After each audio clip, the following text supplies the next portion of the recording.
As the first college hire to progress through the ranks and get promoted to vice president, I have lived and witnessed journeys from individual contributor to market leadership. And on my journey, I remember attending my first management team conference on January 29th, 2015.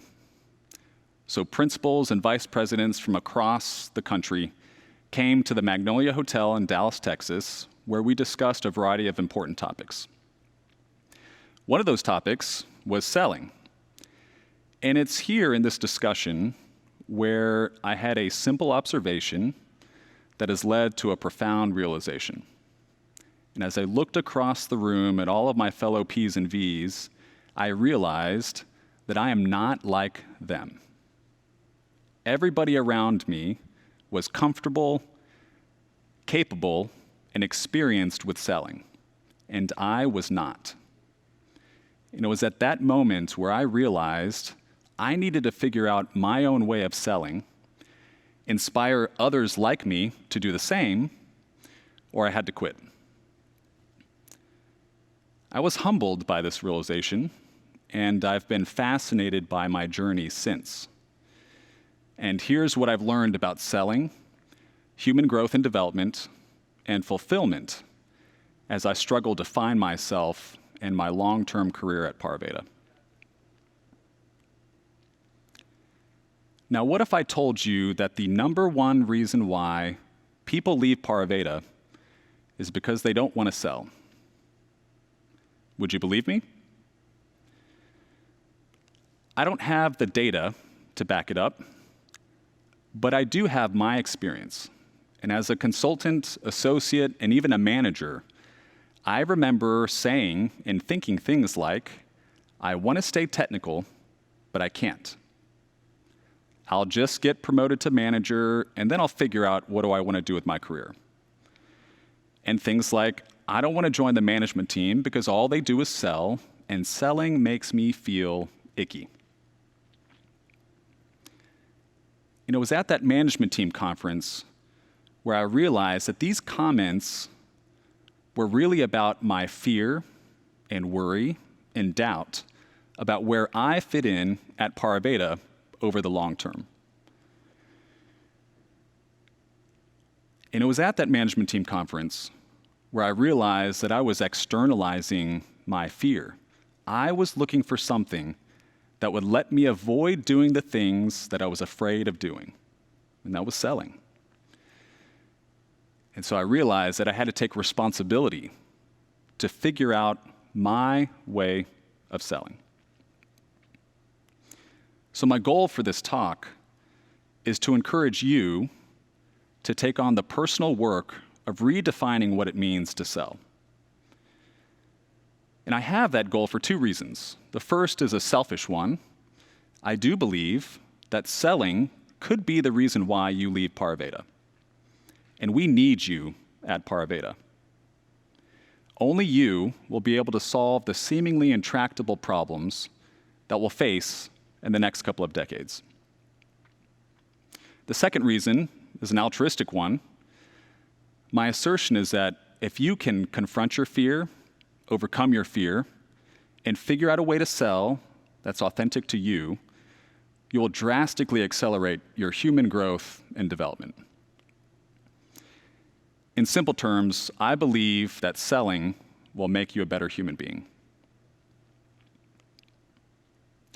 Now, after my realization at this management team conference, I had to confront my mental model of selling. And a mental model is simply my beliefs and my habitual ways of thinking about selling. I thought that selling was hard, that it was unpleasant, that it was greedy and manipulative, and that there was absolutely no way that I could be a salesperson because I didn't want to be that used car salesperson. But I also know that at a variety of points in our lives, we must confront, evaluate, potentially discard, and embrace new mental models in order to continue to grow and evolve. And so today, I want to offer you a new mental model for selling. And I know that I'm not going to be able to convince all of you. And that's okay, because to break a mental model is harder than splitting the atom. And yet I know that the result of both is incredibly powerful. And so I'm going to try my best. And that starts with a concept called beginner's mind.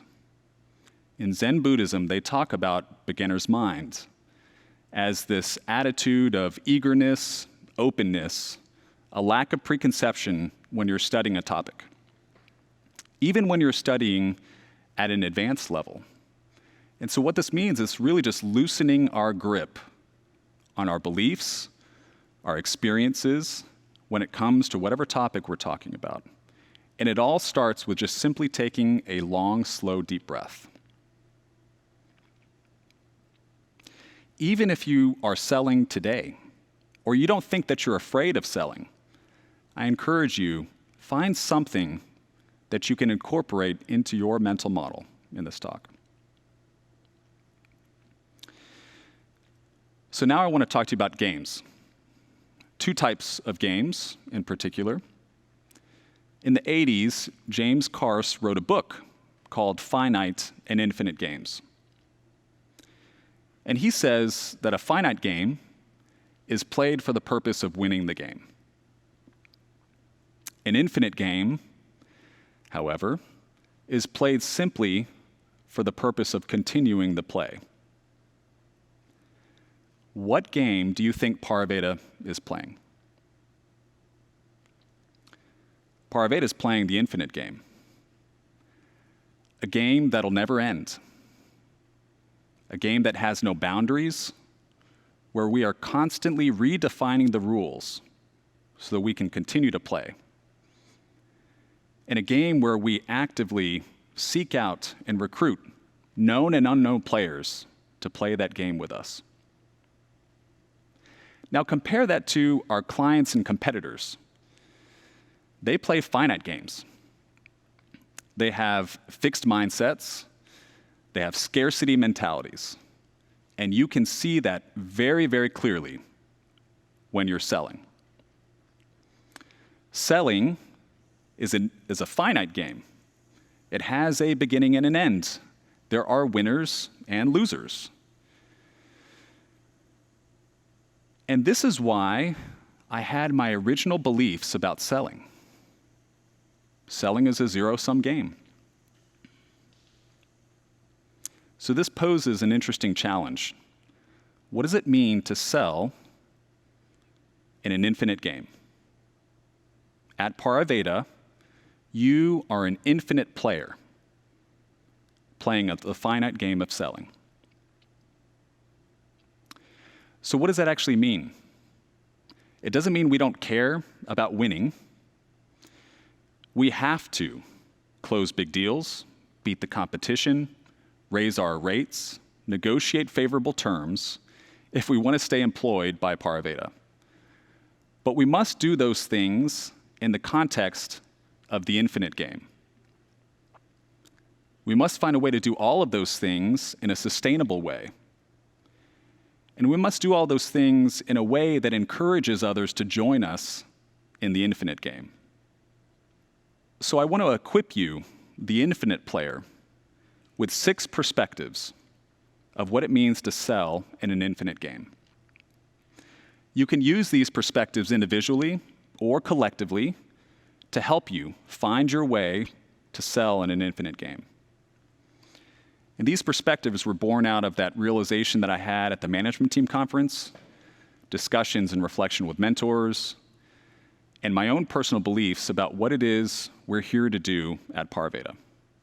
The first 3, the 3 on the top, you could view as some foundational principles that underlie this mental model. The bottom 3 are meant to be perspectives that help guide you in your day-to-day. First and foremost, a first principle. I believe selling is a human universal. We are endowed at birth with nascent capacities to sell. And how those capacities are activated and grown depend largely upon the environment that we grow up in and the experiences that we have. And if those experiences are recognized and integrated or unperceived and ignored, it drastically affects our perspective of selling. A simple example. Just think, what is your earliest memory of selling? Mine is selling chocolate bars door to door for a school fundraiser. I hated it. I didn't understand why I was doing it. I was afraid to go door to door. I was afraid of the rejection. This was my earliest memory of selling. Contrast that with my kids' experience of selling. Again, it's a school fundraiser where they're selling popcorn and cookies. Based on my experience, I didn't want them to have the same one. And so I said, hey, we're going to have fun. We're going to record a video. You're going to give your best sales pitch, and I'm going to give it to my coworkers and friends and family, and we'll just see what happens. You can see between those two experiences how that can drastically shape our view of selling as an adult. But the fundamental truth is that we are all capable of selling, no matter what our experiences are. I also believe that mastering selling is core to our mission of developing to our highest potential. So it's a bold claim, I know, but think about this. In order to sell, you have to be in relationship with another human being. And in that relationship, you have to ask questions. You have to listen. You have to empathize. You have to hear the need coming from the other person, connect it with any possible solutions that we have within our firm. And we have to be honest with them. Sometimes we can't help. And we have to constantly fight this egocentric bias that we have to win, even though it doesn't make sense to in the short term. I'm reminded a couple of years ago about consciously making the decision that I was only going to sell to people that I enjoyed being around. And at the time, this was a great strategy for me. It allowed me to develop deeper relationships, and I was able to use that to sell more effectively. Recently, though, I found myself selling to and interacting with somebody that I think has exhibited narcissistic tendencies. And I revolted against this. I did not want to interact with this person. And yet, through the help with mentors, I realized that I was doing to this person what they were doing to me. I saw them as the enemy. I was manipulating them, trying to get them to do things that they didn't want to do. And I saw this as a rare learning opportunity to learn how to deal with difficult people. And I know that in life, I will encounter many difficult people. And now, when I approach this person, I think they are worthy of my time, my energy, and my compassion. So I don't just see selling as a way to make money. I see selling as a way to profoundly help, an embodiment of servant leadership at multiple levels. I had to shift my thinking from just billing my time to creating billable opportunities for others. I had to shift from thinking about coaching and mentoring Finns just on my project to listening to Finns about what they hope and dream for, what they desire to do, and doing my best to try to sell those opportunities so that they can do the work that they want to do. I had to look beyond just the tangible benefits that we provided our clients through the form of a software product that we help them develop, to the intangible benefits that we provide. And by that, I mean things like comfort, security, reassurance, confidence. These are all powerful forces for good. So the harsh reality is that at some point in your career, if you don't want to sell, you are choosing not to help. But the beautiful thing about selling is that there are multiple paths to selling. And I don't mean career paths. Career paths are helpful. They can be harmful if they are taken out of context and they're clung to too tightly. What I mean are our personas. The 5 personas that are at the highest categorization of the expectations framework: professional, architect, leader, player coach, and advisor. In our time at Pariveda, we're developing a baseline level of maturity across all 5 personas. If you zoom out to your entire career, to your entire life even, in all actuality, you'll have the opportunity to master 1, maybe 2 personas. Which 2 will you master? You know, when Finns come to me asking for advice on selling, I ask them, what are your top 2 personas? And how can you leverage those personas to sell? And I ask that because positive psychology shows us that we grow and develop best from our strengths. Skills, competence, confidence, passion, these are the roots that nourish our growth and development in any field. So what personas do you gravitate towards? What does it look like to sell as an architect, player, coach? What does it look like to sell as a professional leader? No matter what personas we master, we must also keep in mind that we strive to solve the unknown, unmet problems of our clients. And to do that, we must identify the problem, we must craft elegant solutions, and we must sell these solutions.